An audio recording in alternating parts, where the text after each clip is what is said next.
on speaking opportunities that I got from Google Launchpad just by using design thinking recipes for public speaking. So everyone fears to take the stage, and we don't know why, but it's some kind of a intrinsic fear or an extrinsic fear. So here are some tips that I would like to share in terms of how to overcome your fear of public speaking and to create networking opportunities for yourself and creating a strong digital influence and presence. So when I started this project or I started on this journey, I went on to thinking the first things first is what will I be doing? And how will I be relevant? Because this was an audience that was a startup gang of entrepreneurs and they were all being mentored by Google. So I started with a vision statement. And as my coach, late Stephen Covey, says, begin with the end in the mind. And one day I will stand on the podium and address an audience was my vision. So here are some tips when you take your first stage or when you get on to your first public speaking opportunity. Think about why. Why why do I need to talk? And why do I want public speaking opportunities? What is it one reason that will motivate you or inspire you? And why is there a need for you to step out there? Why do you want to talk on the digital media platform and to whom? Start with these ideas because once you nail these five questions or four questions and answer the primary question as to why you're doing it, everything will fall in place. I'll go to the next recipe or the next step is once I got to know why I'm doing this, the second thing is I had to think about what will I be doing? What will be valuable? Now, when we define this from a design thinking principle or approach, the first step was vision. The second step is defining the vision. What will be immense valuable to those startups and entrepreneurs or C-level folks sitting in the room, and who I'm supposedly being addressing and representing myself as a brand. It is also important for me to recognize that Google also is being recognized here or being represented here. So what could be a win-win for both, or what could define the context or the concept of topics?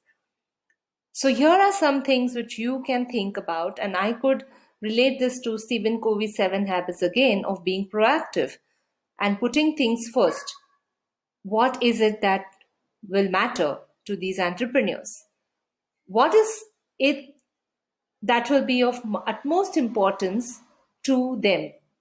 What are some of the trending topics that everyone is talking about that would be of interest to them? And what would be a better outcome for them when they leave that session or seminar? What will they be taking back with them? So these are some ideas that I can leave you with in terms of the second stage or phase, which is define phase.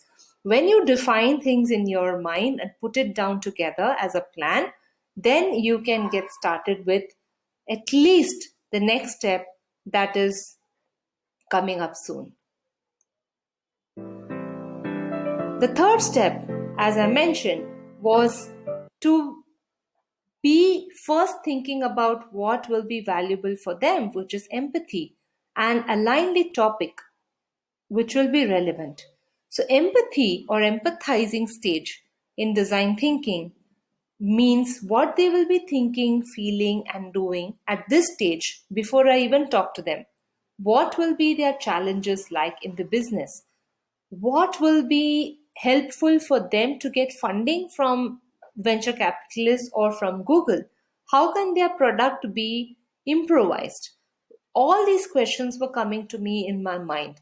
So, having listened to them in conversations through my round robin sessions in the previous, interactions with them, I pretty much knew that this is their pain point and we were also given profiles to look at. So that was very helpful.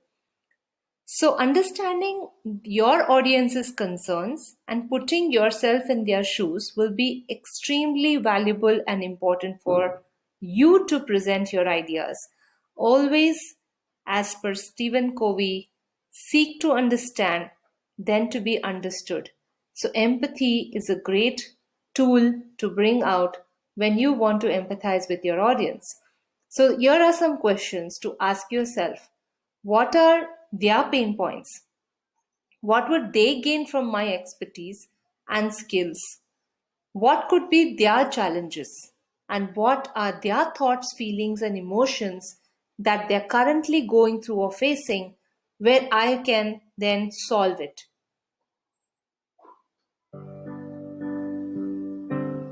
The next step or the next phase was about me aligning my theme finally. So I started brainstorming with myself and started putting some themes together.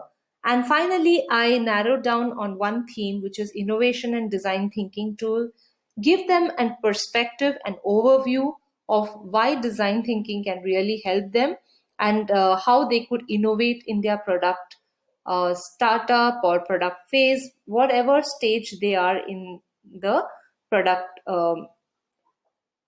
building or development. So, ideate or brainstorm is the fourth phase or step in design thinking.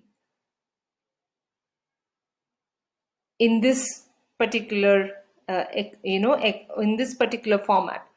So, what they will be excited to know about after empathizing with startups and by being with them and looking at their profiles, I started generating ideas. And as per my coach, Stephen Covey says, think win win.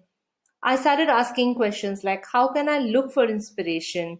What if I take this topic?